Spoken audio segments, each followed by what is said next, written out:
Bonjour et bienvenue à ce deuxième cours dans le cadre de la gestion de projet pour la certification PMP. Nous avons vu dans le premier cours un aperçu général du PMBOK 6e édition. Pour ceux qui n'ont pas vu encore, vous pouvez cliquer sur le lien qui va apparaître ou le lien dans la description de cette vidéo. À la fin du premier cours, nous avons abordé rapidement les 132 outils et techniques avec quelques exemples. Dans ce cours, nous allons zoomer un peu plus sur la première catégorie qui est les outils et techniques de collecte de données et vous présenter les deux premiers outils et techniques dans cette catégorie en donnant des exemples et des définitions afin de pouvoir les utiliser et les appliquer au mieux dans la gestion de projet. Donc, un petit rappel, ces outils sont utilisés pour collecter des données et des informations à partir de diverses sources. Il y a 9 outils et techniques. Commençons par le premier, c'est la technique benchmarking ou l'analyse comparative. Donc le benchmarking, c'est une technique de collecte de données pour ensuite les comparer dans le but de rester dans un cycle d'amélioration continue. Elle est utilisée, ou l'analyse comparative est utilisée pour augmenter la performance, les processus, la stratégie de l'entreprise par rapport d'autres entreprises. Donc il y a toujours une notion de comparaison. Je vais vous mettre à chaque fois à côté de l'outil ou la technique, le ou les domaines de connaissances dans lesquels cet outil et technique est utilisé. Ici, nous utilisons le benchmarking dans le domaine de gestion du périmètre, de la qualité et des parties prenantes. Pour plus de détails et savoir dans quel processus exactement la technique ou l'outil, par exemple, est utilisé, vous pouvez se référer à l'annexe 6 dans le PMBOK 6e édition, page 685. Donc reprenons. L'analyse comparative, ou le benchmarking, comme son nom l'indique, c'est de vous comparer aux autres dans le but d'améliorer les processus et les technologies. On se demande toujours, est-ce que le benchmarking et le KPI sont la même chose? La réponse est non. Un benchmarking est un point de référence qui vous permet de comparer vos propres niveaux de performance avec les niveaux de performance des autres organisations, par exemple. Tandis que le KPI nous aide à tracer nos progrès par rapport aux objectifs stratégiques de notre entreprise, donc c'est au sein de la même entreprise. L'analyse comparative est généralement utilisée pour comparer la satisfaction client, le coût, la qualité, le délai. Nous pouvons se poser quelques questions pour appliquer cette analyse. Donc la première, on peut dire où sommes-nous par rapport à d'autres organisations travaillant dans le même domaine. Ici, nous pouvons commencer à se dire est-ce que nous avons les mêmes produits, même qualité, même services, etc. Deuxième question, quels sont les domaines ou les secteurs ayant besoin d'amélioration? Donc nous allons effectuer une analyse de notre existant et commencer à chercher les points faibles par exemple. Troisième question, quelles sont les meilleures organisations avec lesquelles nous pouvons se comparer? Donc il faut bien chercher non seulement les organisations ayant le même domaine, mais aussi choisir les meilleures. Après on peut dire aussi quand pouvons-nous utiliser leurs processus, leurs services dans notre entreprise ou notre organisation. Donc est-ce que nous pouvons et nous avons les moyens par exemple à améliorer notre produit ou service et dans quel délai et quel budget? Et à la fin, qui est le but final de cette analyse, c'est comment pouvons-nous dépasser cette organisation ou ces organisations et être les meilleurs. D'une manière générale, les benchmarks se divisent en deux grandes catégories, interne et externe. L'analyse comparative interne compare les performances, les processus, les pratiques par rapport à d'autres parties de même entreprise. Par exemple, différentes équipes, unités commerciales, groupes ou même des individus. Donc, nous pouvons mettre des points de repère qui pourraient être utilisés pour comparer les processus d'un magasin de détail, par exemple, avec ceux d'un autre magasin de la même chaîne. Quant à l'analyse comparative externe, parfois décrite comme une analyse comparative concurrentielle, donc compare les performances de l'entreprise à celles d'autres entreprises. Prenons l'exemple de deux e-shops, donc e-shop A qui est notre organisation, notre entreprise, et l'e-shop B, l'organisation avec qui on va comparer. Donc la comparaison se fait sur les prix des produits, la qualité ou même les services de livraison ou tout autre élément. Le but final, c'est d'améliorer les éléments que nous avons comparés et dépasser les e-shop B. Nous allons ici voir quelques étapes pour effectuer cette analyse de comparative. Donc la première étape, c'est l'étape de la planification. On va commencer par une étude et analyse des existants. On va construire une équipe dédiée, bien sûr, avoir le support et le soutien de la direction et donner l'autorité et le pouvoir aux responsables d'équipe. Dans cette étape aussi, on va identifier les points à améliorer. Donc identifier aussi les facteurs de performance, par exemple le CSF, Critical Success Factor. La deuxième étape, c'est la recherche des organisations à comparer. Donc dans cette étape, on va commencer à choisir un ou plusieurs organisations. On va contacter ces organisations choisies en question. on va se mettre d'accord avec elle et prendre en compte la confidentialité des données comparées. La troisième étape, c'est la collection des données à comparer. Donc on va choisir, identifier les données à comparer, choisir une méthode de collecte de ces données, donc soit directement par l'organisation en question en accédant à ces données, soit par un tiers, donc c'est une société intermédiaire indépendante responsable de collecter des données.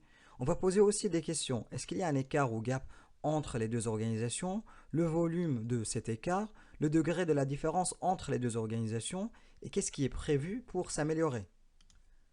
La quatrième étape, c'est l'analyse des données collectées. Donc on va commencer par trier ces données qu'on a collectées, identifier l'écart entre ces données, identifier la route cause de cet écart. Cinquième étape, ça va être l'adaptation et l'application. Donc on va mettre des objectifs de cette amélioration, mettre un plan d'action, écrire le rapport final autour de cette étude ou cette analyse comparative. Dans la dernière étape, nous commençons les démarches d'amélioration. Donc nous allons approuver le plan qu'on a mis au début. On va identifier les ressources à appliquer et leurs responsabilités. On va définir un deadline, définir les résultats attendus bien sûr, et faire de contrôle et de suivi. Parmi les outils qui peuvent aider dans le benchmarking, c'est l'analyse SWOT. Je l'avais évoqué à la fin du premier cours. L'idée, c'est de trouver la force, la faiblesse, l'opportunité et les menaces et établir une analyse comparative. Nous avons trois façons aussi d'utiliser cette analyse. Donc l'analyse comparative des processus, l'analyse comparative stratégique et l'analyse comparative des performances. Donc l'analyse comparative des processus, il s'agit de mieux comprendre vos processus, de comparer les performances par rapport à des références internes et externes et de trouver des moyens d'optimiser et d'améliorer vos processus. Donc l'idée est de savoir comment rendre vos processus, vos propres processus à vous, plus performants, plus rapides et plus efficaces. L'analyse comparative stratégique, celui-ci compare les stratégies, les approches commerciales et les modèles commerciaux afin de renforcer votre propre planification stratégique et de déterminer vos priorités stratégiques. Donc l'idée c'est de comparer quelles stratégies sous-tendent les entreprises ou équipes ou unités commerciales, puis de comparer ces stratégies avec les vôtres pour identifier les moyens d'être plus compétitifs.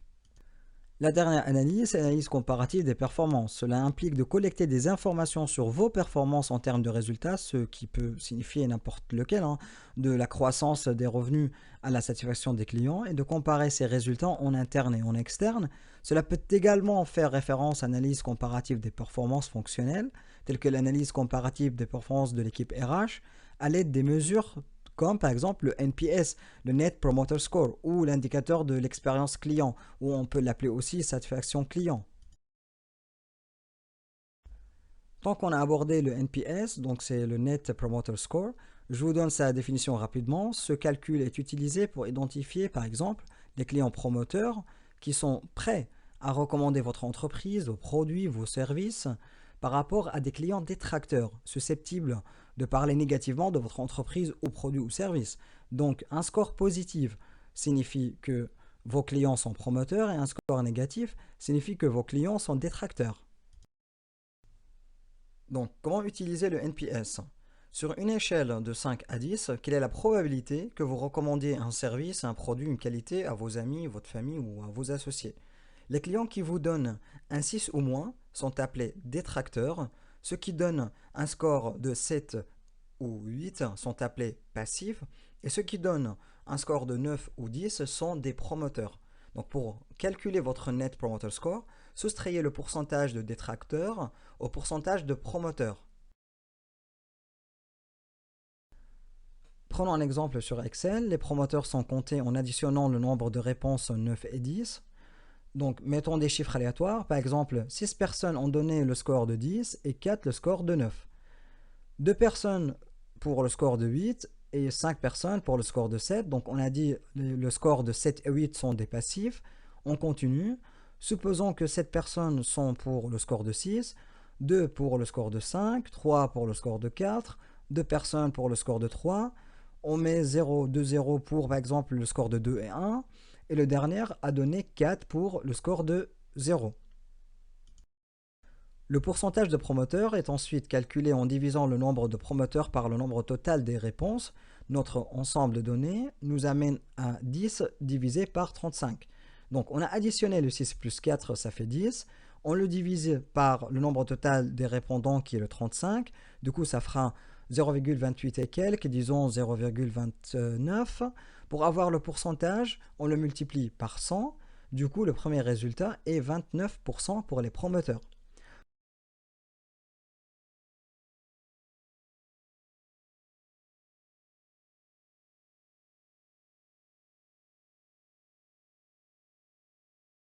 Nous allons faire la même chose pour les passifs. On additionne 5 plus 2, on le divise sur le nombre total, ça fera 0,2, alors 20%.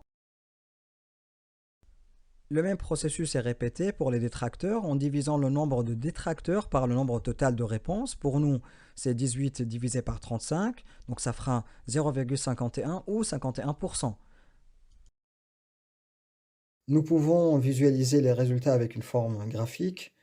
Choisissons un histogramme, par exemple. Ou bien même, on peut choisir un diagramme circulaire, appelé également camembert, qui explique bien les proportions. Enfin, on peut appliquer la formule NPS, donc le pourcentage de promoteurs moins le pourcentage de détracteurs. Dans notre cas, c'est le 29 moins 51. Ça fera un résultat négatif, c'est moins 22%. Donc le score est négatif, cela veut dire que vos clients sont détracteurs. La deuxième technique, c'est le brainstorming, ou la réflexion. Cette technique est utilisée dans le domaine de gestion de l'intégration, du périmètre, de la qualité, des risques et des parties prenantes. A pour but de répertorier une liste d'idées en peu de temps. C'est le nom donné à une situation où un groupe de personnes se réunit pour générer de nouvelles idées autour d'un domaine d'intérêt spécifique à l'aide d'un animateur de groupe. Donc les gens peuvent penser plus librement et se déplacer dans de nouveaux domaines de pensée et ainsi créer de nombreuses nouvelles idées et solutions. Les participants capturent des idées au fur et à mesure qu'elles leur viennent à l'esprit, puis s'appuient sur les idées soulevées par les autres. Donc toutes les idées sont notées et ne sont pas critiquées. Quand la séance est terminée, vous commencez à évaluer ces idées collectées. Donc c'est une excellente technique de gestion de projet pour résoudre des problèmes. Donc le brainstorming comprend deux parties, la génération des idées, là où on commence à réfléchir, à échanger les idées sur un sujet quelconque, et une partie d'analyse de ces données collectées. Il existe aussi deux types de réflexion. Par exemple, pour résoudre un problème, soit une réflexion divergente ou convergente. La réflexion divergente se concentre sur la génération des idées, des options, etc., tandis que la réflexion convergente concentre sur la réduction des idées ou sélectionner des options, donc une pour élargir les idées et l'autre pour réduire les idées. Nous avons vu jusqu'ici le brainstorming, mais il y a une autre forme qui est le brainwriting, ou la réflexion écrite. Donc il s'agit d'une forme élargie du brainstorming qui accorde plus de temps aux participants pour se pencher sur chacune des questions avant la séance de créativité en groupe. Donc les informations peuvent être recueillies en amont, au sein de groupes individuels ou à l'aide d'environnements virtuels, par n'importe quel logiciel. L'idée bien sûr, c'est de pouvoir partager les données à distance. Voici quelques règles de base du brainstorming. Donc, la première chose, aucun jugement critique n'est permis sur les idées échangées. Plus l'idée est variée, mieux c'est. Donc, c'est la quantité n'est pas la qualité souhaitée ici. Chaque personne partage une idée. On va fixer un court délai et on enregistre uniquement le mot ou la phrase clé. Pour résumer, nous avons vu les deux outils et techniques de collecte de données, le benchmarking, l'analyse comparative, et le brainstorming, qui est la réflexion. On a abordé rapidement l'analyse SWOT et le NPS, le Net Promoter Score, qui peuvent nous aider dans l'analyse comparative. Dans les prochains cours, nous continuons sur les 7 outils et techniques restantes dans la catégorie collecte de données. D'ici là, et si vous avez des questions ou des remarques, n'hésitez pas à me contacter par mail. Merci et à bientôt.